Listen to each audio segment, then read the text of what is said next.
We Uyghur community members across the world call on Morocco government to release Uyghur activist Idris Hasan. Idris is an innocent Uyghur man, professional computer engineer, father of 3 little children. It is unacceptable for all Uyghurs around the world and the people with basic humanist principles to see that Morocco government decided to deport an innocent man to Chinese communist government, where he might face torture, enslavement, or death.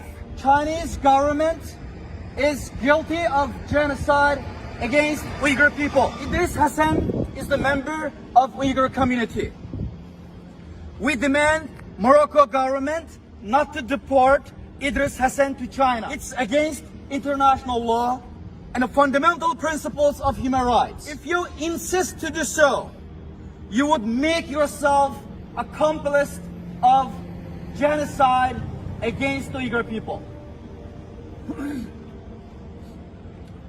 We call you to act as a responsible and democratic member of international community. Please release Idris Hasan.